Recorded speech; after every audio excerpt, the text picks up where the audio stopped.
Hello viewers, today's take on US politics.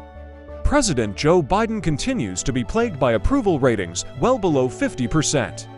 Under normal circumstances, that might be worrying for an incumbent heading into his re-election year.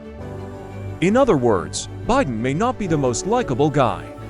Yet voters will prefer him to whomever Republicans put up.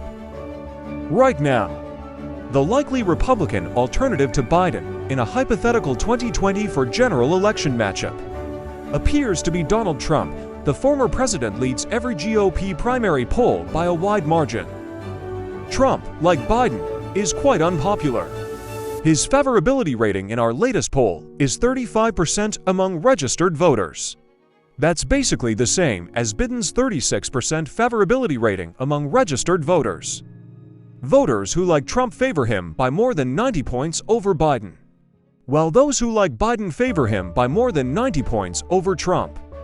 This means the election will come down to the 29% of voters, according to our poll, who hold a favorable view of neither Biden nor Trump. Note that this 29% includes the 9% of voters who hold an undecided view of at least one of the two men.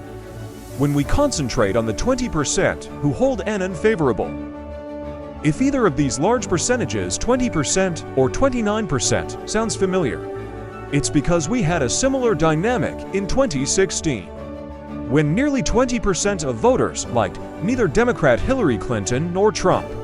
Trump won that group by 17 points, and with it, the election. Earlier this year, Biden seemed to hold a small lead over Trump among voters who did not hold a favorable view of him or of his likely GOP opponent. But in our latest poll, Trump leads Biden by 7 points among the 29% of voters who view neither of them favorably. Significantly, a large chunk of this group, 21%, said they either won't vote or will vote for someone else in a Trump-Biden matchup. Now, a 7-point margin isn't big enough to be too demonstrative. It's within the margin of error. But recent polls from Quinnipiac University and the New York Times, Siena College, also examined similar groups, those who liked neither man or those who disliked both. Both polls found Trump with a single-digit advantage, and a lot of voters who said they wouldn't vote for either likely major party nominee.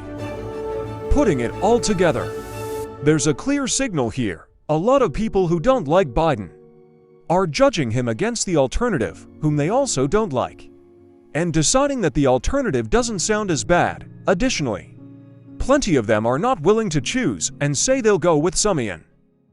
Now, it's possible the president isn't too worried, thinking that those who hold favorable views of neither him nor Trump come from segments of the electorate that are, on the whole, voting for Biden, and that they could be persuaded to move back into the president's camp as the election progresses. Our poll, however, doesn't show that to be the case. Among this group, 42% are Republicans or independents who lean Republican. 41% are Democrats or independents who lean Democratic, and 17% are pure independents. The margin between Democrats and Republicans basically matches what we see in the electorate. Even if we limit ourselves to those who like neither man and who say they aren't voting for either on at this point, Democrats are still not overrepresented. In other words, there's no reason at this time to think this bloc of voters will move toward Biden unless something changes. There are about another 14 months until the 2020 election. Things can and often do change within this time frame. That is a rare piece of good news for Biden in a sea of otherwise very worrisome data. Thanks for watching, and please subscribe to our YouTube channel for more updates.